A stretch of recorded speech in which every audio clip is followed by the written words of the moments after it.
Saludos queridos amigos, gracias por compartir su tiempo con nosotros. Yo soy Andy García y esto es un día como hoy en la historia. Hoy es 9 de mayo, estas son las efemérides. Hoy se conmemora el segundo de los 2 días del reencuentro de la reconciliación conmemoración de la Segunda Guerra Mundial, conocido también como el Día de la Victoria sobre el Nazismo. El mismo con el fin de recordar y reconocer a quienes perdieron la vida en la Segunda Guerra Mundial. Sí, y son 2 días, no uno, El 8 de mayo con mayor presencia en Europa y el 9 con mayor presencia en Rusia. El mismo hace referencia al día en que en 1945 se rinde de manera incondicional la Alemania nazi ante las fuerzas aliadas. Lor a ustedes quienes dieron sus vidas por la paz mundial. Hoy en la historia, en 1605, se publica la primera parte del ingenioso hidalgo Don Quijote de la Mancha de Miguel de Cervantes, la obra cumbre de la literatura española y una de las principales de la literatura universal, además de ser la más leída después de la Biblia. En 1860, en la localidad escocesa de Kirriemuir, Reino Unido, nace James Matthew Barrie, novelista que en 1904 escribió Peter Pan, la fantástica historia de un niño del país de nunca jamás que no quiere crecer y que podía volar. En 1874 nace en Londres, Reino Unido, el arqueólogo británico Howard Carter, quien hará una de las más ricas y célebres contribuciones a la egiptología al descubrir en 1922 en el Valle de los Reyes la tumba del faraón Tutankamón. En 1883 nace en Madrid uno de los escritores españoles más influyentes del siglo XX, José Ortega y Gasset. Entre sus obras más conocidas se encuentran Meditaciones del Quijote de 1914, España invertebrada de 1921 y La rebelión de las masas en 1929. En 1940 se autoriza la eutanasia en Alemania. ¿Y qué es eso? La eutanasia es la provocación de la muerte. ¿Qué? Sí, el sujeto o el paciente solicita a un médico literalmente que le quite la vida. La misma se autoriza en condiciones básicamente de enfermedad terminal, de gran sufrimiento o de gran dolor, que justifique que la muerte sea una mejor opción que la vida. En 1946 en Italia el rey Víctor Manuel III abdica al trono. Bah, ¿y eso qué?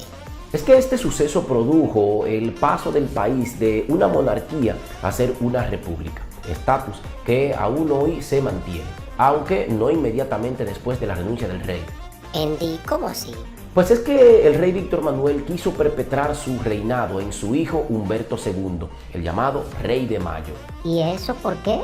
Pues es que el reinado de Humberto solo duró 33 días, entre el 9 de mayo, luego de la renuncia de su padre, hasta el 13 de junio. Andy, ¿cómo así? Pues es que el rey Víctor Manuel, el padre, no gozaba de muy buena simpatía entre los italianos. Sentimiento que no varió ante el nuevo rey Humberto, el hijo, por lo que se convocó a un referéndum en la población italiana para votar por las opciones de continuar con un gobierno monárquico o pasar a una república. En el mismo, la mayoría votó por pasar a ser una república. Sí, esto obligó al nuevo rey a renunciar de su trono, también igual que su padre, que solo le duró 33 días. En 1950, el ministro de Asuntos Exteriores francés Robert Schuman presenta su Declaración de Schuman, una propuesta para la creación de una Europa organizada y unificada. Bah, ¿y eso qué? Pues esta propuesta es tan importante porque daría al traste con lo que hoy conocemos con la Unión Europea, aunque en principio se llamaba la Comunidad Europea del Carbón y del Acero, establecida con el Tratado de París, firmado el 18 de abril de 1951, y que finalmente pasaría a ser la Unión Europea en 1993. Ahí sí, lo que en un principio fue una pequeña unión entre Alemania, Francia, Italia, Países Bajos, Bélgica y Luxemburgo, hoy cuenta con 27 Estados miembros y es la organización política más fuerte del mundo. En 1980, en Ghana, se realiza el primer encuentro entre el Papa Juan Pablo II y el arzobispo de Canterbury. Bah, ¿y eso qué? Pues es que, como sabemos, desde la ruptura del rey Enrique VIII con la Iglesia Católica, apareció la Iglesia Anglicana, una iglesia que sigue los mismos dogmas de la Iglesia Católica, pero que no está bajo la dependencia del Papa. Andy, ¿cómo así?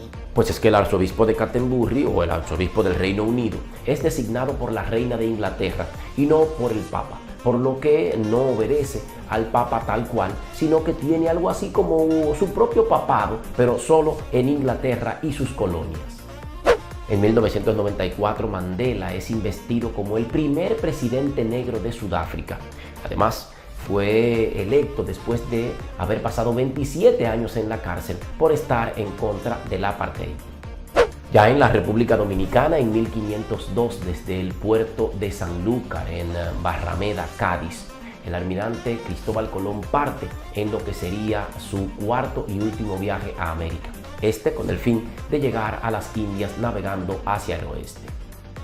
En 1801, Toussaint Louverture, gobernante de la parte francesa de la isla, propone un proyecto de constitución por el cual la colonia, que para la fecha, como te dije, era parte integral de Francia, tendría un gobierno autónomo y sin esclavitud, y del cual Louverture sería gobernador vitalicio. Andy, ¿cómo así? Sí, era algo así como un gobierno independiente, pero en una colonia. Napoleón, para la fecha emperador francés, rechazó, por supuesto, esta constitución y envió una fuerte expedición militar a reconquistar la isla y además a restablecer la esclavitud. Louverture fue derrotado y llevado preso a Francia, aunque ya la semilla de la libertad había sido sembrada. Estas han sido las efemérides de un día como hoy en la historia. Qué bueno compartirlas con ustedes así, entre amigos. Nosotros nos vemos en una próxima.